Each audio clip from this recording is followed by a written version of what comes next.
ಯಾವಾಗ ಅನೇಕ ಜನರು ಜ್ಞಾನಿಗಳು ಅಥವಾ ಯೋಗಿಗಳು ಇನ್ನಿತರ ಅನೇಕ ಲೋಕಕ್ಕೆ ಹೋಗ್ತಾರೆ ಅನ್ನೋ ವಿಷಯವನ್ನು ನಾವು ಚರ್ಚೆ ಮಾಡ್ತಿದ್ವಿ ಅಲ್ವಾ. ಸೊ ಆ ಇನ್ನಿತರ ಲೋಕಗಳಿಗೆ ಹೋಗ್ತಾರೆ ಅನ್ನೋದಕ್ಕೆ ಈ ಅಧ್ಯಾಯದಲ್ಲಿ ತುಂಬಾ ಸ್ಪಷ್ಟವಾಗಿ ಅವ್ರು ಯಾಕೆ ಹೋಗ್ತಾರೆ ಹಾಗಿದ್ರೆ, ಮತ್ತೆ ಅವರು ಸುಮ್ಮನೆ ಹೋಗೋದಿಲ್ಲ, ಅವರು ಸ್ವಲ್ಪ ಜ್ಞಾನ ಪಡ್ಕೊಂಡೇ ಹೋಗ್ತಾರೆ. ಏನದು ಕಾನ್ಸೆಪ್ಟ್ ಅದನ್ನ ಹೇಳ್ತಾ ಇದ್ರಿ ಇಲ್ಲಿ. ಏನಂದ್ರೆ ಅವರ ಜ್ಞಾನ ಶುದ್ಧವಾದಂತ ಜ್ಞಾನ ಅಲ್ಲ, ಕಂಪ್ಲೀಟ್ ಆಗಿಲ್ಲ ಅದು. ಯಾಕಂದ್ರೆ ಈಗ ವಿಡಿಯೋದಲ್ಲೇ ನಾವು ನೋಡ್ತಾ ಇದ್ವಿ, ಎಲ್ಲ ಲೋಕಗಳ ಮೇಲೆ ಗೋಲೋಕ ಧಾಮ ಇದೆ ಅದನ್ನ ಹೇಳ್ತಾ ಇದ್ರಿ. ಎಷ್ಟು ಜನಕ್ಕೆ ಅರ್ಥ ಆಯ್ತು ಗೊತ್ತಿಲ್ಲ ನಂಗೆ, ಹಿಂದಿಯಲ್ಲಿದ್ದದು. ಸೊ ಅಷ್ಟು ಉಚ್ಚ ಸ್ಥಳದಲ್ಲಿರುವಂತಹ ಆ ಗೋಲೋಕ ಧಾಮ ಇದೆ. ಬಟ್ ಎಲ್ಲರೂ ಇಲ್ಲಿ ಯಾಕೆ ಅಟ್ರಾಕ್ಟ್ ಆಗಿ ಹೋಗ್ತಾರೆ ಬೇರೆ ಬೇರೆ ಐಹಿಕ ಲೋಕಗಳಿಗೆ? ಆ ಎಲ್ಲಾ ಐಹಿಕ ಲೋಕಗಳು ಒಂದಿಲ್ಲ ಒಂದು ದಿವಸ ಏನಾಗ್ತಾ ಇದಾವೆ, ಅವು ಎಲ್ಲ ಶಾಶ್ವತ ಅಲ್ಲ. ಆದ್ರೂ ಕೂಡ ಜನರು ಯಾಕೆ ಅಲ್ಲಿ ಹೋಗ್ತಿದ್ದಾರೆ ಅನ್ನೋ ಒಂದು ಕ್ವಶನ್ ಇದೆ. ಯಾಕೆ? ಸುಮ್ಮನೆ ಅಂದ್ರೂ ಹೋಗಕ್ಕಾಗಲ್ಲ, ಅಲ್ಲಿ ಅದಕ್ಕೂ ಕೂಡ ಸ್ವಲ್ಪ ಜ್ಞಾನ ಬೇಕು. ಆ ಜ್ಞಾನ ಏನಂತ ಇಲ್ಲಿ ಹೇಳ್ತಾ ಇದ್ದಾರೆ ಅಂದ್ರೆ, ದಟ್ ಈಸ್ ನಾಟ್ ಪ್ಯೂರ್, ಶುದ್ಧವಾದಂತಹ ಜ್ಞಾನ ಅದು ಅಲ್ವಾ ಅಂತ. ಮತ್ತೆ ಒಂದು ಅಂಡರ್ಸ್ಟ್ಯಾಂಡ್ ಮಾಡ್ಕೊಳ್ಬೇಕು, ಸುಮಾರು ಜನ ಏನ್ ಮಾಡ್ತಾರೆ ನಾನು ಹೇಳ್ತಿದ್ನಲ್ಲ, ಹೋಗಿ ನಾನೇ ದೇವರಾಗೋದು, ನಾನೇ ದೇವ್ರ ಒಳಗಡೆನೆ ಸೇರ್ಕೊಂಡ್ಬಿಡುದು, ಇದೆಲ್ಲ ಕಾನ್ಸೆಪ್ಟ್ ಇಲ್ಲ. ಯಾವಾಗ್ಲೂ ಸದಾ ನಾವು ಸೇವಕರಾಗಿ ಇರ್ತೀವಿ. ಭಗವಂತನನ್ನ ಜಯಿಸ್ಲಿಕ್ಕೆ ಆಗೋದಿಲ್ಲ. ಜಯಿಸ್ ಅಂತ ಹೇಳಿದ್ರೆ ಅವನು ಕಾಂಕರ್ ಮಾಡಿಬಿಟ್ಟು ಅವನು ಸರಿಸ್ಬಿಟ್ಟು ನಾವಲ್ಲಿ ಹೋಗಿ ಕುತ್ಕೊಳ್ಳೋದು, ಅಥವಾ ಅವನು ಸಮಾನವಾಗಿ ನಾವಲ್ಲಿ ಹೋಗಿ ಕುತ್ಕೊಳ್ಳೋದು ಅಂಥದ್ದು ಇಲ್ಲಿ ಸಾಧ್ಯನೇ ಇಲ್ಲ. ಭಗವಂತೇ, ನಾವು ಇದನ್ನ ಫಸ್ಟ್ ಅರ್ಥ ಮಾಡ್ಕೊಳ್ಬೇಕು. ಇದು ಯಾರಿಗೆ ಅರ್ಥ ಆಗತ್ತಂದ್ರೆ ಭಕ್ತರಿಗೆ ಅರ್ಥ ಆಗತ್ತೆ. ನಾನು ಯಾವಾಗ್ಲೂ ಸೇವಕನೇ, ಭಗವಂತನೇ, ಅದು ಅಷ್ಟ. ಬಟ್ ಇನ್ನಿತರ ಅನೇಕ ಪದ್ಧತಿಗಳಿಂದ ಯಾರು ಪ್ರಯತ್ನ ಮಾಡ್ತಿದ್ದಾರೆ, ಯೋಗ ಪದ್ಧತಿಯಾಗಿ ಬೇರೆ ಬೇರೆ ಪದ್ಧತಿಗಳಿಂದ, ಧ್ಯಾನದಿಂದ, ಅವರ ಉದ್ದೇಶ ಏನಿರುತ್ತೆ ಅಂದ್ರೆ, ನಾನು ಒಂದು ದಿನ ಭಗವಂತ ಆಗ್ತೀನಿ, ಇಲ್ಲ ನಾನು ಭಗವಂತನಲ್ಲಿ ಒಂದೇ ಸೇರ್ಕೊಂಡ್ಬಿಡ್ತೇನೆ, ಆಮೇಲೆ ನಾನು ಎಲ್ಲ ಒಂದೇ. ಇದೆಲ್ಲ ಕಾನ್ಸೆಪ್ಟ್ ಏನಿದೆ ಇಲ್ಲಿ ಇದನ್ನ ಸ್ವೀಕಾರ ಮಾಡ್ತಾ ಇಲ್ಲ, ಅಂತ ಹೇಳ್ತಾ ಇಲ್ಲ. ಯಾಕಂದ್ರೆ ಸದಾ ನಾವು ನಿನ್ನೇನು ಒಂದು ಹಸಿರು ಮರದಲ್ಲಿ ಸೇರಿ ಹೋಗಿ ಕುತ್ಕೊಳ್ಳುವ ಒಂದು ಗಿಳಿಯ ಉದಾಹರಣೆ ಕೊಡ್ತಾ ಇದ್ವಿ. ಓಕೆ, ಅದನ್ನ ನಾವು ಅರ್ಥ ಮಾಡ್ಕೊಳ್ಬೇಕು. ನಾವ್ ಯಾವಾಗ್ಲೂ ಇಂಡಿಪೆಂಡೆಂಟ್ ಆಗಿ ಇರ್ತೀವಿ ಅಂತ. ಮತ್ತೆ ಇಲ್ಲೇನ್ ಹೇಳ್ತಿದಾರೆ ಅಂದ್ರೆ, ಭಗವಂತನನ್ನ ಜಯಿಸೋದಂದ್ರೆ ಅವನು ಸರಿಸಿಡೋದಲ್ಲ. ಬಟ್ ಭಕ್ತರು ಕೂಡ ಭಗವಂತನನ್ನ ಜಯಿಸ್ತಾರೆ. ಹೇಗೆ ಜಯಿಸ್ತಾರೆ ಭಗವಂತನನ್ನ? ಯಾರು ಹೇಳ್ತೀರಿ? ನಾನು ಇಲ್ಲಿ ಏನ್ ಹೇಳ್ತಾ ಇದ್ದೀನಿ, ಭಗವಂತನನ್ನ ಜಯಿಸ್ಲಿಕ್ಕೆ ಆಗುದಿಲ್ಲ ಅಂತಾನು ಹೇಳ್ತಾ ಇದ್ದೀನಿ, ಭಗವಂತನ ಜಯಿಸ್ಲಿಕ್ಕೂ ಆಗತ್ತಂತ ಹೇಳ್ತಿದ್ದೀನಿ. ಯಾವ ಕಾಂಟೆಸ್ಟ್ ಅಲ್ಲಿ ಹೇಳ್ತಿದ್ದೀನಿ, ಯಾರಿಗೆ ಅರ್ಥ ಆಗತ್ತೆ ಹೇಳಿ? ಒಲಿಸಿಕೊಳ್ಳುವುದು, ಪ್ರೇಮ ಭಕ್ತಿಯಿಂದ. ಎಸ್, ಭಕ್ತಿಯಿಂದ ಅವನು ಜಯಿಸ್ಕೊಳ್ಬಹುದು. ಅವನು ಭಕ್ತರ ಕೈಯಲ್ಲಿ ಕಟ್ಕೊಳ್ಲಿ ಆಗ್ತಾನೆ. ಅವ್ರ ಸೇವಕ ಬಂದು ಆಗ್ಲಿಕ್ಕೆ ಅವನು ರೆಡಿ ಆಗ್ತಾನೆ. ಓಕೆ, ಅದಕ್ಕಾಗಿ ನಾವು ಹೀಗೆ ಹೇಳೋಗಿಲ್ಲ. ಏನದು, ಓಹೋ ನಾವು ಭಕ್ತಿ ಮಾಡಿದ್ರೆ ಭಗವಂತ ಬಂದು ನಮ್ ಸೇವಕ ಆಗ್ತಾನೆ ಅದಕ್ಕೋಸ್ಕರ ಭಕ್ತಿ ಮಾಡೋದು, ಆ ಪದ್ಧತಿ ಅಲ್ಲ. ಅವನು ಸ್ವಹ ಇಚ್ಛೆಯಿಂದ ನಮ್ಮ ಭಕ್ತಿಗೆ ಮೆಚ್ಚಿ ಅವನು ನಿಂದು ಏನೋ ಸೇವೆ ಮಾಡ್ತೀನಿ ಅಂದ್ರೆ ಆ ಭಾವದಲ್ಲಿ ಬರ್ತಾನೆ. ಆದ್ರೆ ನಮ್ ಭಕ್ತಿಯ ಉದ್ದೇಶ ಅದಾಗಬಾರ್ದು, ಅವನನ್ನ ತಗೊಂಬಂದು ಅನ್ನೋ ಸೇವಕನನ್ನ ಪಾಂಡವರ ಮನೆಯಲ್ಲಿ ಕುದುರೆಯ ತಾತೊಳೆದ. ಕೇಳಿದ್ರಲ್ಲ ಆ ಭಜನೆ, ಪಾಂಡವರ ಮನೆಯಲ್ಲಿ ಕುದುರೆಯ ತಾತೊಳೆದ. ಯಾರ ಮನೆಯಲ್ಲಿ ಕುದುರೆಗಳಿದ್ದಾವೆ, ಮನೆಯಲ್ಲಿ ಕುದುರೆ ತೊಳೆಯವರು ಯಾರು? ಈಗ ನಮ್ಮ ಮನೆಯಲ್ಲಿ ಕುದುರೆಗಳ ವಿಷಯ ಬಿಡಿ, ನಿಮ್ಗೆ ಅರ್ಥ ಆಗಲ್ಲ. ಮನೆಯಲ್ಲಿ ಕಾರುಗಳು ಇದ್ದು ಅಂತ ಹೇಳಿದ್ರೆ ಅಲ್ಲಿ ಕೆಲಸ ಮಾಡಕ್ ಒಬ್ರು ಇಟ್ಕೊಂಡಿರ್ತಾರೆ, ಡ್ರೈವರ್ ಇಟ್ಕೊಂಡಿರ್ತಾರೆ. ಅದನ್ನ ಕಾರ್ ಗೀರ್ ಕ್ಲೀನ್ ಮಾಡೋರು ಯಾರು? ಓನರ್ ಕ್ಲೀನ್ ಮಾಡ್ತಾರ? ಯಾರು ಇರ್ತಾರ ಅಲ್ಲಿ ಹೋಗಿ ಒಬ್ಬರು ಅದನ್ನ ಕ್ಲೀನ್ ಮಾಡ್ತಾರೆ. ಅಂದ್ರೆ ಅವ್ರ ಮನೆಯಲ್ಲಿ ಕುದುರೆಗಳಿದ್ರೆ, ಪಾಂಡವರ ಮನೆಯಲ್ಲಿ ಕುದುರೆಗಳನ್ನು ಯಾರೋ ಸೇವಕರು ಕ್ಲೀನ್ ಮಾಡಬಹುದು. ಬಟ್ ಕೃಷ್ಣ ಹೋಗಿ ಪಾಂಡವರ ಮನೆಯಲ್ಲಿ ಕುದುರೆಗಳ ತಾತೊಳೆದ ಅಂದ್ರೆ ಅವ್ರ ಸೇವಕನು ಅಲ್ಲಿ ಸೇವಕ ಹೋಗಿ ನಿಂತುಕೊಂಡ. ಅದಕ್ಕೆ ಕಾರಣ ಏನಿತ್ತು? ಅವರ ಭಕ್ತಿ. ಬಟ್ ನಾವ್ ಹಂಗ್ ತಿಳ್ಕೊಬಾರದು. ಭಗವಂತ ಬಂದು ನಮ್ಮ ಮನೆಯಲ್ಲೂ ಕೂಡ ಕಾರ್ ವಾಶ್ ಮಾಡ್ತಾನೆ, ಅದಕ್ಕೋಸ್ಕರ ಭಕ್ತಿ ಮಾಡ್ತೇವೆ ಅಂತ ಆ ಕಾನ್ಸೆಪ್ಟ್ ಅನ್ನು ನಾವಿಲ್ಲಿ ಅರ್ಥ ಮಾಡ್ತೀವಿ. ಓಕೆ, ಇದು ಅರ್ಥ ಆಗ್ಬೇಕಂತ ಹೇಳಿದ್ರೆ ಇಲ್ಲಿ ಈ ಪುಸ್ತಕದಲ್ಲಿ ಏನ್ ಹೇಳ್ತಿದಾರೆ ಅಂದ್ರೆ, ಈ ಜ್ಞಾನವನ್ನ ಸರಿಯಾದ ಅಧಿಕೃತ ಮೂಲಗಳಿಂದ, ಈ ಗುರು ಪರಂಪರೆಗಳು ಬಂದಿದಂತ ಜ್ಞಾನವನ್ನು ನಾವು ತಿಳ್ಕೊಂಡ್ರೆ ಮಾತ್ರ ಇದು ಸಾಧ್ಯ ಇದೆ, ಇಲ್ಲಂದ್ರೆ ಸಾಧ್ಯ ಇಲ್ಲ. ಸೊ ಜ್ಞಾನದ ಪದೇ ಪದೇ ಪದೇ ಪದೇ ಹೇಳ್ತಾ ಇದ್ರೆ, ಅಲ್ಲಿಗೆ ಹೋಗೋರು, ಅಲ್ಲಿ ಯಾರು ಹೋಗ್ತಿದಾರೆ ಅವ್ರ ಜ್ಞಾನದ ಬಗ್ಗೆನೂ ಹೇಳ್ತಿದ್ದಾರೆ. ಬಟ್ ಇದನ್ನ ಅರ್ಥ ಮಾಡ್ಕೊಳ್ಬೇಕಂತ ಆದ್ರೆ ಎಷ್ಟು ಅವಶ್ಯಕತೆ ಇದೆ, ಅಥರೈಸ್ ಪರಂಪರ ಮತ್ತು ನಾಲೆಜ್ ಅನ್ನೋದು. ಅವಾಗ ಏನಾಗತ್ತೆ, ಇಲ್ಲಿ ಹೇಳ್ತಾರೆ ತಸ್ಯಾಹಂ ಸುಲಭಂ, ನಾನು ಬಹು ಸುಲಭವಾಗಿ ದಕ್ಕುತ್ತೇನೆ ಎನ್ನುತ್ತಾನೆ ಕೃಷ್ಣ. ಓಕೆ, ಯಾರು ಅವನನ್ನ ಸದಾ ಅನನ್ಯ ಚೇತಃ, ತುಂಬಾ ಪ್ರೀತಿಯಿಂದ ಭಗವಂತನನ್ನ ಭಕ್ತಿ ಸೇವೆಯಲ್ಲಿ ಯಾರು ತೊಡಗ್ತಾರೆ ಅವರಿಗೆ ನಾನು ತುಂಬಾ ಸುಲಭವಾಗಿ ಕೈಗೆ ಸಿಗ್ತೀನಿ. ಭಕ್ತಿಯಿಂದ ಮಾತ್ರ ಅವನನ್ನ ಗೆದಿಬಹುದು. ಗೆದಿಯೋದಂದ್ರೆ ಏನು ಹೇಳಿ, ಅವನ ಪ್ರೀತಿಯನ್ನ ಗಳಿಸ್ಬೋದು. ಅದು ಬಿಟ್ರೆ ಮತ್ತೆ ಅದೇ ಹೇಳಿದ್ನಲ್ಲ, ಓಕೆ ನಾವು ಸುಮಾರು ಜನ ತಲೆಯಲ್ಲಿ ಬರ್ಬೋದು, ನಾನು ಇಷ್ಟೆಲ್ಲಾ ಮಾಡ್ತಿದ್ದೆ, ನನ್ನ ಕಣ್ಣೆದುರುಗಡೆ ಯಾಕೆ ಬರ್ತಾ ಇಲ್ಲ ಅವನು ಕೃಷ್ಣ, ಅಥವಾ ದೇವ್ರು ಯಾಕೆ ಬಂದು ನಿಂತ್ಕೊಳ್ತಾ ಇಲ್ಲ. ಅವನು ನಾವು ಕೂಗಿ ಕರೆದಾಗ, ಒಂದು ಬೆಲ್ ಒತ್ತಿದಾಗ, ಫೋನ್ ಮಾಡಿದಾಗ ಬಂದು ನಿಲ್ಲಲಿಕ್ಕೆ ಅವನು ನಮ್ಮ ಸೇವಕ ಅಲ್ಲ. ನಾವು ಅರ್ಥ ಮಾಡ್ಕೊಳ್ಬೇಕು. ಅವನು ನಾನು ಕರೆದಾಗ ಬಂದು ನಿಲ್ಲುವ ಸೇವಕ ಅಲ್ಲ. ಅದಕ್ಕೆ ಈ ಕಾನ್ಸೆಪ್ಟ್ ನಮ್ಮಿಂದ ತೆಗಿಬೇಕು. ನನಗೆ ಯಾಕೆ ಕಾಣಿಸ್ತಾ ಇಲ್ಲ, ನನಗೆ ಯಾಕೆ ಕಾಣಿಸ್ತಾ ಇಲ್ಲ, ನಾನು ಕರೆದ್ರೆ ಯಾಕೆ ಬರ್ತಾ ಇಲ್ಲ, ಕೇಳ್ತಾ ಇಲ್ಲ, ನಮ್ಮ ಸೇವಕ ಅಲ್ಲ ಅವನು. ಅವನಿಗೆ ಯಾವಾಗ ಇಚ್ಛೆ ಇರುತ್ತೆ, ಯಾವಾಗ ನಮ್ಮ ಪ್ರೀತಿಯಿಂದ ಅವನು ಸ್ಯಾಟಿಸ್ಫೈ ಮಾಡ್ತೇವೆ, ಆ ಸಮಯದಲ್ಲಿ ಅವನು ಬರ್ತಾನೆ, ಇಲ್ಲದ್ರೆ ಬರುವುದಿಲ್ಲ. ಹಾಗಾಗಿ ನೀವು ನೋಡಿ, ಇವರು ಚೈತನ್ಯ ಮಹಾಪ್ರಭುಗಳಲ್ಲಿ ಇಬ್ರು ತುಂಬಾ ಮಹಾನ್ ಅವ್ರ ಶಿಷ್ಯರಿದ್ರು. ಗೋಸ್ವಾಮಿಗಳಲ್ಲಿ ಇಬ್ರು ಮೇನ್ ಗೋಸ್ವಾಮಿಗಳಿದ್ದಾರೆ. ಷಡ್ ಗೋಸ್ವಾಮಿಗಳಲ್ಲಿ ಇಬ್ರು ಮೇನ್ ಗೋಸ್ವಾಮಿಗಳಿದ್ದಾರೆ. ಅವ್ರ ಹೆಸರೇನು? ರೂಪ ಗೋಸ್ವಾಮಿ. ಎಸ್. 6 ಗೋಸ್ವಾಮಿಗಳಲ್ಲಿ ಇಬ್ರು ರೂಪ ಗೋಸ್ವಾಮಿ ಮತ್ತು ಸನಾತನ್ ಗೋಸ್ವಾಮಿ. ಅವರು ಹೆಂಗಿದ್ರು, ಅವರು ಗೌರ್ಮೆಂಟ್ ಅಲ್ಲಿ ಜಾಬ್ ಮಾಡ್ತಾ ಇದ್ರು. ಓಕೆ, ಅವ್ರ ಹತ್ರ ಸಂಪತ್ತು ಎಷ್ಟಿತ್ತು?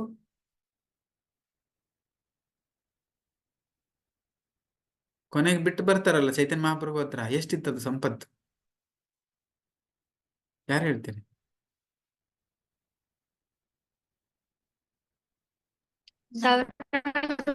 ಗೋಲ್ಡ್ ಕಾಯಿನ್ಸ್ ಇತ್ತು. ಎಷ್ಟಿತ್ತು? ಎಕ್ಸಾಕ್ಟ್ ಎಷ್ಟೇ ಗೊತ್ತಿಲ್ಲ. ಸಾವಿರಾರು ಗೋಲ್ಡ್ ಕಾಯಿನ್ಸ್ ಇತ್ತು. ಓಕೆ, ಶಾಶ್ವತೇನ್ ಪ್ರಭು ಏನೋ ಹೇಳ್ತಾ ಇದ್ರಿ? ಹೇಳಿ. ಹೋಟೆಲ್ ತುಂಬಿಕೊಂಡು ಬಂದಿದ್ರು ಚಿನ್ನದ ನಾಣ್ಯವನ್ನು. ಆ ಗೋಲ್ಡ್ ಕಾಯಿನ್ ಎಷ್ಟಿತ್ತು ಅಂತ ಹೇಳಿದ್ರೆ, ಒಂದೊಂದು ಬೋಟ್ ತುಂಬಿದ್ದು. ನೀವು ದೋಣಿ ತಗೊಂಡಿರ್ತಿಲ್ಲ ಅಂತದಲ್ಲ, ದೊಡ್ಡ ಬೋಟ್. ಆ ಇಡೀ ಬೋಟ್ ಅಲ್ಲಿ ಬಂಗಾರದ ನಾಣ್ಯಗಳಿತ್ತು. ಅದನ್ನ ಈಗಿನ ಲೆಕ್ಕದಲ್ಲಿ, ಅವಾಗಿನ ಸಮಯದಲ್ಲಿ, ಸೊ ಆ ಗೋಲ್ಡ್ ಅನ್ನ ನೀವು ಈಗೇನಾದ್ರು ಕಂಪೇರ್ ಮಾಡಿದ್ರೆ, ಅದರಲ್ಲಿ 1% 2% ಅಲ್ಲೂ ನಮ್ಮ ಅಂಬಾನಿ ಅವ್ರದ್ದು ವೆಲ್ತ್ ಆಗೋದಿಲ್ಲ ಅದರಲ್ಲಿ. ಅಷ್ಟೊಂದು ವೆಲ್ತ್ ಅವ್ರ ಹತ್ರ ಇದ್ರು. ಅವ್ರು ಏನ್ ಮಾಡಿದ್ರು, ಅಂತಹದನ್ನೆಲ್ಲ ಭಗವಂತನಿಗೋಸ್ಕರ ಚೈತನ್ಯ ಮಹಾಪ್ರಭುಗಳ ಸಂಘದಲ್ಲಿ ಬರಬೇಕು, ಅವನು ಸೇವೆ ಮಾಡಬೇಕು ಅಂತೆ ಅವ್ರೇನ್ ಮಾಡ್ತಾರೆ, ಅದನ್ನೆಲ್ಲ ತೊರೆದು ಬಂದು ಅವ್ರೇನ್ ಮಾಡ್ತಾರೆ, ಚೈತನ್ಯ ಮಹಾಪ್ರಭುಗಳ ಆಶ್ರಯ ಪಡಿತಾರೆ. ನಮೋ ಮಹಾವದನ್ಯಾಯ ಕೃಷ್ಣ ಪ್ರೇಮ ಪ್ರದಾಯತೆ ಕೃಷ್ಣಾಯ ಏನದು, ಕೃಷ್ಣಾಯ ಕೃಷ್ಣ ಚೈತನ್ಯ ಗೌರತ್ವಿಷೇ ನಮಃ. ಈ ಶ್ಲೋಕ ಅವ್ರಿಗೆ ಬಂದು ಪ್ರಾರ್ಥನೆ ಮಾಡ್ತಾರೆ. ನಮೋ ಮಹಾವದನ್ಯ, ನೀನು ತುಂಬಾ ಮಹಾವದನ್ಯ ಇದ್ದಿ, ಎಲ್ಲಾ ಅವತಾರಗಳಲ್ಲಿ ಶ್ರೇಷ್ಠವಾದಂತ ಅವತಾರ, ಅದಕ್ಕ ನಿಮಗೆ ನಮಸ್ಕಾರ ಮಾಡ್ತೀವಿ, ಆಮೇಲೆ ನಾನ್ ನಿಮಗೆ ಸಮರ್ಪಣೆ ಮಾಡಿದೆ. ಆ ಭಾವದಲ್ಲಿ ಬಂದು ಅವರು ತಮ್ಮನ್ನ ತಾವು ಅವರು ಶರಣಾಗತರಾದ್ರು. ಅಷ್ಟು ಸಂಪತ್ತು ಇರೋರು ದಾಸ ಭಾವದಲ್ಲಿ. ಆದ್ರೆ ನಾವು ನಮ್ಮ ವೆಲ್ತ್ ನಮ್ದೆಲ್ಲ ನಮ್ಗೆ ಗೊತ್ತಿದೆಯಲ್ಲ, ಭೌತಿಕವಾಗಿನೂ ನಾವೇನ್ ಕೆಪಾಸಿಟಿ ಅಂತ ನಮ್ಗೆಲ್ಲರಿಗೂ ಗೊತ್ತಿದೆ. ಮತ್ತೆ ರೂಪ ಸನಾತನ್ ತರನು ಅವರ ರೀತಿ ನಮಗೇನಾದ್ರು ಅಂತ ಭಕ್ತಿ ಇದೆಯಾ ಇಲ್ಲಿ? ಎರಡು ಕಂಪೇರ್ ಮಾಡುವ. ರೂಪ್ ಗೋಸ್ವಾಮಿ ಸನಾತನ್ ಗೋಸ್ವಾಮಿ ತರ ಭೌತಿಕ ವೆಲ್ತ್ ಯಾರ ಹತ್ರ ಇದೆ? ಕೈ ಎತ್ತಿ. ಭೌತಿಕವಾದ ಸಂಪತ್ತು, ಒಂದು ಬೋಟ್ ನಷ್ಟು ಗೋಲ್ಡ್ ಕಾಯಿನ್ ಯಾರ ಮನೆಯಲ್ಲಿದೆಯಾ? ಓಕೆ, ಅದೇ ಇಲ್ಲ. ಭೌತಿಕವಾಗಿ ಸಂಪತ್ತು ಇಲ್ಲ. ಎರಡನೇದ್ದು, ಆಧ್ಯಾತ್ಮಿಕವಾಗಿ ಅವರಲ್ಲಿದ್ದಂತಹ ಅನನ್ಯ ಭಕ್ತಿ ಯಾರ ಒಬ್ಬರ ಹತ್ರ ಇದೆ ಇಲ್ಲಿ? ಯಾರ ಹತ್ರ ಇಲ್ಲ ನೋಡಿ. ಆ ಎರಡೂ ಇದ್ದವರು, ಅಂತ ಶುದ್ಧ ಭಕ್ತಿ ಇದ್ದವರು, ಭೌತಿಕ ಸಂಪತ್ತು ಇದ್ದವರು ತಮ್ಮ ಮತಿಯನ್ನ ತಗೊಂಡು ಬಂದು ಚೈತನ್ಯ ಮಹಾಪ್ರಭುಗಳ ಚರಣದಲ್ಲಿಟ್ಟು ಶರಣಾಗತರಾಗ್ತಾರೆ. ಅವ್ರೇನ್ ಮಾಡಿದ್ರು, ಎಲ್ಲೋ ಒಂದ್ ಕಡೆ ಚೈತನ್ಯ ಮಹಾಪ್ರಭು ಇದ್ರು, ಅವ್ರು ಎಲ್ಲೋ ಒಂದ್ ಕಡೆ ಇದ್ರು. ಅಲ್ಲಿ ಎಲ್ಲವನ್ನಲ್ಲಿ ತ್ಯಜಿಸಿ ಬಿಟ್ಟು ಕಾಲ್ನಡಿಗೆಯಿಂದ ಬರಗಾಲಿಂದ ಜಂಗಲಲ್ಲಿ ನಡ್ಕೊಂಡು, ಯಾರಿಗೆ ಗೊತ್ತಾಗದೆ ನಡ್ಕೊಂಡು ಬಂದು ಬೋಟ್ ಕ್ರಾಸ್ ಆಗಿ ಅವ್ರು ಚೈತನ್ಯ ಮಹಾಪ್ರಭು ಹತ್ರ ಓಡಾಡ್ಕೊಂಡು ಬರ್ತಾರೆ. ಇದು ಭಗವಂತನನ್ನ ಸೇರುವುದು, ಗುರುಗಳನ್ನ ಸೇರುವುದು. ಇಲ್ಲೇ ಕುತ್ಕೊಂಡು ಗುರು ಬರ್ಲಿ ಇಲ್ಲಿ, ಭಗವಂತ ಇಲ್ಲಿ ಬರ್ಲಿ, ನಾನು ಇಲ್ಲೇ ಕುತ್ಕೊಂಡಿರ್ತೀನಿ, ನಾ ಏನೋ ಮಾಡ್ತೀನಿ, ಅದರಿಂದ ಆಗಲ್ಲ. ಅಂತ ವ್ಯಕ್ತಿಗಳ ಮನೋಭಾವ ಆಗಿದೆ, ನಮ್ಮಂತ ಮನೋಭಾವ ಹೇಗಿದೆ. ಸೊ ಅದು ತುಂಬಾ ಕಷ್ಟ. ಈ ಜಗತ್ತು ದುಃಖಾಲಯಂ ಆಶ್ವಾಸ. ಈ ಜಗತ್ತೇನಿದೆ ತುಂಬಿದೆ. ಮಾಮುಪೆತ್ತ ಪುನರ್ಜನ್ಮ ದುಃಖಾಲಯಂ ಶಾಶ್ವತಂ ನಾಪ್ನುವಂತಿ ಮಹಾತ್ಮಾನಂ ಸಂಸಿದ್ಧಿಂ ಪರಮಾಂ ಗತ. ಭಕ್ತಿಯೋಗಿಗಳಾದ ಮಹಾತ್ಮರು ನನ್ನನ್ನು ಸೇರಿದ ಬಳಿಕ ಯಾತನೆಗಳಿಂದ ತುಂಬಿ ಹೋಗಿರೋ ಈ ಅಶಾಶ್ವತ ಜಗತ್ತಿಗೆ ಪುನಃ ಮರಳುವುದಿಲ್ಲ. ಏಕೆಂದರೆ ಅವರು ಆಗಾಗಲೇ ಪರಮಸಿದ್ಧಿಯನ್ನು ಗಳಿಸಿಬಿಟ್ಟಿದ್ದಾರೆ. ಏನ್ ಹೇಳ್ತಿದ್ದಾರೆ ಅಂದ್ರೆ, ಮಹಾತ್ಮರಾದವರು ಸದಾ ನನ್ನನ್ನ ಚಿಂತನೆ ಮಾಡ್ತಾ ಅಶಾಶ್ವತವಾದಂಥ ಸ್ಥಾನಕ್ಕೆ ನನ್ನ ಹತ್ರ ಬರ್ತಾರೆ. ಅಂಥವರಿಗೆ ಮಹಾತ್ಮರು ಅಂತ ಇಲ್ಲಿ ಕರೀತಿದ್ದಾರೆ. ಅವ್ರಿಗೆ ಗೊತ್ತಿದೆ ಮಹಾತ್ಮರಿಗೆ. ಮಹಾತ್ಮ ಅಂದ್ರೆ ಯಾರು? ಮಹಾತ್ಮ ಅಂದ್ರೆ ಭಗವಂತನ ಮಾರ್ಗವನ್ನ ಅರ್ಥ ಮಾಡಿಕೊಂಡವರು, ಭಗವಂತನ ಧಾಮಕ್ಕೆ ಹೋಗೋ ಮಾರ್ಗವನ್ನು ಅರ್ಥ ಮಾಡಿಕೊಂಡವರು, ಶುದ್ಧ ಭಕ್ತಿಯನ್ನು ಹೊಂದಿದವರು.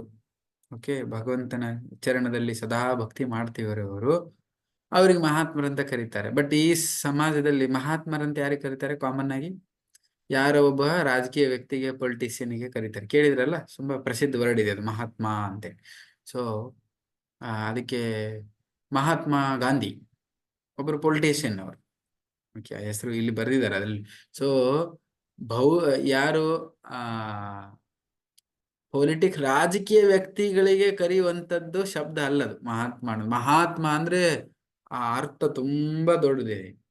ಯಾರಿಗೆ ಅವರ ಜೀವನ ಸಾಕ್ಷಾತ್ಕಾರ ಆಗಿದೆ, ಯಾರಿಗೆ ಭಗವಂತನ ಬಗ್ಗೆ ಎಲ್ಲ ಗೊತ್ತಾಗಿದೆ, ಸದಾ ಭಗವಂತನ ಚರಣದಲ್ಲಿ ಅನನ್ಯ ಭಕ್ತಿಯಿಂದ ಭಕ್ತಿ ಸೇವೆ ಮಾಡ್ತಿದ್ದಾರೆ, ಅಂಥವರಿಗೆ ಮಹಾತ್ಮರು ಅಂತ ಕರೀತಾರೆ. ಎಲ್ಲರಿಗೂ ಕರೆಯೋದಿಲ್ಲ. ಸೊ ಇದನ್ನ we have to understand. Okay, ಅವ್ರಿಗೆ ಏನ್ ಗೊತ್ತಿದೆ? ಮಹಾತ್ಮರಿಗೆ ಈ ದುಃಖಾಲಯ ಅಂದ್ರೆ ಏನ್, ಜಗತ್ತು ದುಃಖಾಲಯ ಅಂತ ಗೊತ್ತಿದೆ. ಇಲ್ಲಿಂದ ಹೋಗುವ ಮಾರ್ಗನು ಶಾಶ್ವತ ಸಂತೋಷದ ಜಾಗ ಇದೆಯಲ್ಲ, ಅದು ಗೊತ್ತಿದೆ. ಅವರಿಗೆ ಮಹಾತ್ಮ. ಬಾಕಿದವ್ರು ಯಾರಿಗೂ ಇಲ್ಲಿ ಮಹಾತ್ಮ ಅಂತ ಕರೀಲಿಕ್ಕೆ ಆಗೋದಿಲ್ಲ, ಶಾಸ್ತ್ರದಲ್ಲಿ ಹೇಳೋದು. ಆದ್ರೆ ಈ ಜಗತ್ತಿನಲ್ಲಿ ಪಶು ಪಕ್ಷಿ ಎಲ್ಲ ಎನಿಮಲ್ಸ್ ಇದಾವೆ, ಪಶು ಪಕ್ಷಿಗಳಿದಾವೆ. ಎಲ್ಲವೂ ಏನ್ ಮಾಡ್ತಾ ಇದಾವು? ಅವು ತಮ್ಮ ಇದರಲ್ಲಿ ಊಟ ನಿದ್ರೆ ಅವು ಎಲ್ಲದರಲ್ಲೂ ತಮ್ಮನ್ನು ತಾವು ತೊಡಸ್ಕೊಂಡಿದ್ದಾವೆ. ಒಂದೊಂದ್ ಸರಿಯಾಗಿ ಅವುಗಳಿಗೂ ಕೂಡ ಯಾತನೆ ಆಗತ್ತೆ. ಯಾತನೆ ಅಂದ್ರೆ ಏನು? ಸಮಸ್ಯೆಗಳಾಗ್ತವೆ. ಎಲ್ಲೆಲ್ಲ ನೋಡಿದ್ರ ಯಾರೋ ಒಬ್ಬ ಬಂದು ಎತ್ಕೊಂಡು ಹೋಗ್ತಾನೆ, ಕೊಯ್ದು ತಿಂತಾನೆ. ಅವುಗಳಿಗೂ ಯಾತ್ರೆ, ಯಾರ ರಸ್ತೆಯಲ್ಲಿ ಹೋಗ್ಬೇಕಾದ್ರೆ ಕಲ್ಲು ಹೊಡಿತಾರೆ, ಅವ್ರಿಗೂ ಯಾತನೆಗಳಿದೆ. ಪಶು ಪ್ರಾಣಿಗಳಿಗೂ ಕೂಡ ಯಾತನೆಗಳಿದಾವೆ. ಬಟ್ ಅವುಗಳಿಗೆ ಅರ್ಥ ಆಗತ್ತೆ ಅದು ನಮಗೆ ಯಾತನೆ ಇದೆ, ನಾವಿಲ್ಲಿ ಯಾಕೆ ಬಂದಿದ್ದೀವಿ, ಅದು ಯಾರಿಗೂ ಅರ್ಥ ಆಗೋದಿಲ್ಲ. ಅದು ಮನುಷ್ಯನಿಗೆ ಮಾತ್ರ ಅರ್ಥ ಆಗತ್ತೆ. ಯಾಕಂದ್ರೆ ಮನುಷ್ಯನಿಗೆ ಒಂದು ವಿಚಾರ ಶಕ್ತಿ ಇದೆ. ಹಾಗಾಗಿ ಈ ಪಶು ಜೀವನಕ್ಕೆ ಅಥವಾ ಈ ದುಃಖಾಲಯದಲ್ಲಿರುವಂತ ದುಃಖದ ಜಾಗದಲ್ಲಿ ನಾವು ಮತ್ತೆ ಮರಳೋದಿಲ್ಲ. ಯಾವಾಗ? ಭಗವಂತನ ಧಾಮಕ್ಕೆ ನಾವು ಹೊರಡೋದ್ರೆ ಸಫರಿಂಗ್ ಇಲ್ಲ ಅಲ್ಲಿ. ಓಕೆ, ಮತ್ತೆ ಸುಮಾರು ಜನ ಹೇಳ್ತಾರೆ, ಕೃಷ್ಣ ಮತ್ತೆ ನಮಗೇನು ವ್ಯತ್ಯಾಸ? ಕೃಷ್ಣನ ಧಾಮಕ್ಕೆ ಹೋಗ್ತಿದೀವಿ, ಅವನು ನಮ್ಮ ತರನ ಒಬ್ಬ ವ್ಯಕ್ತಿ ಅನ್ಕೊಂಡು ಹೋದ್ರೆ ಆಗಲ್ಲ. ಅದು ಕೃಷ್ಣ ಮತ್ತೆ ನಮಗೇನು ವ್ಯತ್ಯಾಸ ಇದೆ? ಭಗವಂತನ್ ಮತ್ತೆ ನನಗೇನು ವ್ಯತ್ಯಾಸ ಇದೆ? ತುಂಬಾ ವ್ಯತ್ಯಾಸ ಇದೆ.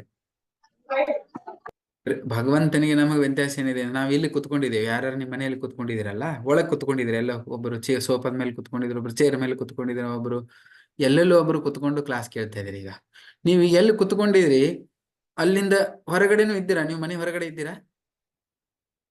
ಅದೀರಾ ಈಗ ಸೇಮ್ ಟೈಮ್ಗೆ? ಯಾರು ಕಿಚನ್ ಅಲ್ಲಿ ಇದ್ದೀರಾ? ಅಥವಾ ಕ್ಲಾಸ್ ಕೇಳ್ತಾ ವಿಡಿಯೋ ಬಂದ್ ಮಾಡ್ಕೊಂಡವ್ರು ಏನೋ ಇಲ್ಲ. ಯಾರು ಅಡಿಗೆ ಮನೆಯಲ್ಲಿ ಇದ್ದೀರಾ? ಊಟ ಮಾಡ್ತಾ ಕ್ಲಾಸ್ ಕೇಳ್ತಾ ಇದ್ರ? ಇಲ್ಲಿ ವಿಡಿಯೋ ಆನ್ ಮಾಡಿದವ್ರು ಅಂತ ಹೇಳ್ತಾ ಇದ್ರು, ಬಾಕಿದವ್ರು ಗೊತ್ತಿಲ್ಲ, ಮಾಡ್ತಿರ್ಬೋದು ಅವರು. ಸೊ ಎರಡೆರಡು ಕಡೆ ನಮಗೆ ಇರಕ್ ಆಗಲ್ಲ, ಎರಡೆರಡು ಕೆಲಸ ಮಾಡ್ಲಿಕ್ಕೆ ಆಗ್ತಾ ಇಲ್ಲ. ಆದ್ರೆ ಕೃಷ್ಣ ಅವನ ಧಾಮ ಅಲ್ಲಿದ್ರು ಇಲ್ಲೂ ಬರಬಹುದು. ಈ ಜಾಗಕ್ಕೂ ಭಗವಂತ ಧಾಮಕ್ಕೂ ಬರಬಹುದು. ಇಲ್ಲೇ ಇದ್ದುಕೊಂಡು ಇನ್ನೊಂದು ಜಾಗದಲ್ಲೂ ಇರಬಹುದು. ಓಕೆ, ಇಲ್ಲಿ ನಿಮ್ಮ ಹತ್ರ ಈಗ ನೀವು ನಿಮ್ಮ ಮನೆಯಲ್ಲಿ ಭಕ್ತಿ ಮಾಡ್ತಿದ್ದೀರಾ. ಓಕೆ,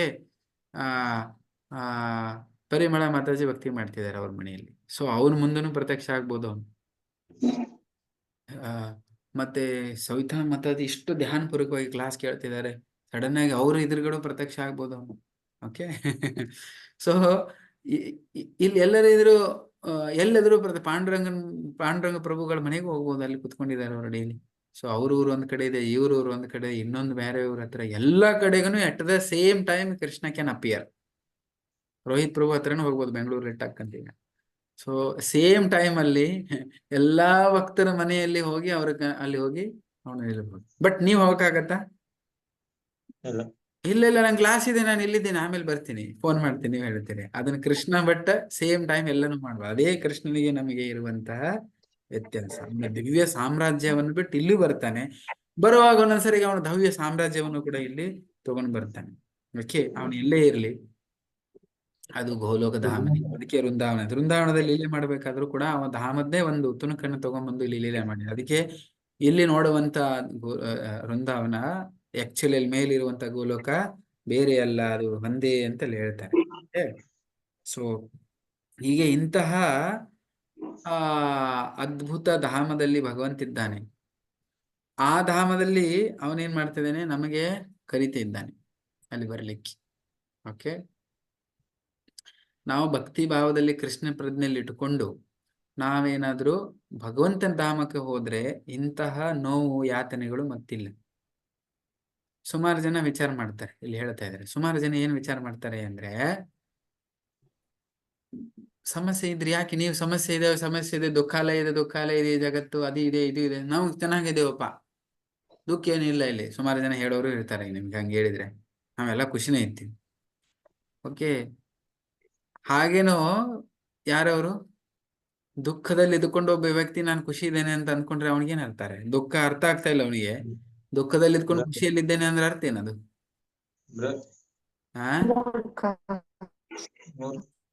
ಏನ ಮೂರ್ಖ. ಅದಕ್ಕೆ ಇಂದ್ರನ ಸುದ್ದಿ ಹೇಳಲ್ವಾ, ಇಂದಿನ ಒಂದ್ ಕತೆ ಹೇಳ್ತಾರೆ. ಅದಕ್ಕೆ ಅವನ ಹಂದಿ ರೂಪದಲ್ಲಿನೂ ಬಂದಾಗಲೂ ಅವನಿಗೆ ಬ್ರಹ್ಮದೇವರು ಹೇಳ್ತಿರ್ಬೇಕಾದ್ರೆ, ಬ್ರಹ್ಮದೇವರ ನಾರದ ಮುನಿಗಳು ಬಂದು ಅವಾಗ ಹೇಳ್ತಾರೆ ಅವರು, ಇಲ್ಲ ನಾನು ಖುಷಿಯಾಗಿದ್ದೇನೆ, ಇಲ್ಲೇ ಚೆನ್ನಾಗಿದ್ದೇನೆ ಗಠರದಲ್ಲಿ. ಸೊ ಈ ಶರೀರ ನಮ್ಮನ್ನ ಏನ್ ಮಾಡುತ್ತೆ ಅಂದ್ರೆ ನಾವ್ ಇದ್ರಲ್ಲೇ ಚೆನ್ನಾಗಿದ್ದೇವೆ ಅಂತ. ಇನ್ನೂ ಸ್ವಲ್ಪ ಜನ ಇದ್ದಾರೆ, ನಮಗೆ ದುಃಖಗಳಿದ್ದಾವೆ, ಸಮಸ್ಯೆಗಳಿದ್ದಾವೆ, ಅದು ಇರ್ತವೆ, ಮರೆಯುವ ಅಂತೇಳಿ.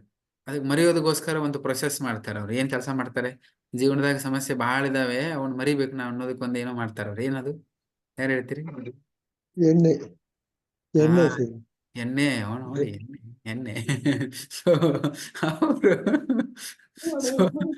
ಸೊ ಅದನ್ನ ಅವ್ರೇನ್ ಮಾಡ್ತಾರೆ ಅಂದ್ರೆ ಮದ್ಯಪಾನಕ್ಕೆ ಸೇವನೆ ಪ್ರಾರಂಭ ಮಾಡ್ತಾರೆ. ನಾನು ನೋಡಿದ್ದೇನೆ ಸುಮಾರು ಜನರು. ಏನಾದ್ರು ತುಂಬಾ ಕಷ್ಟ ಆಯ್ತು ಅಂದ್ರೆ, ನಾವು ಕಾಲೇಜಲ್ಲಿ ಒಬ್ಬ ಹುಡುಗ ಇದ್ದೆ, ನಮ್ ಕ್ಲಾಸ್ಮೇಟ್.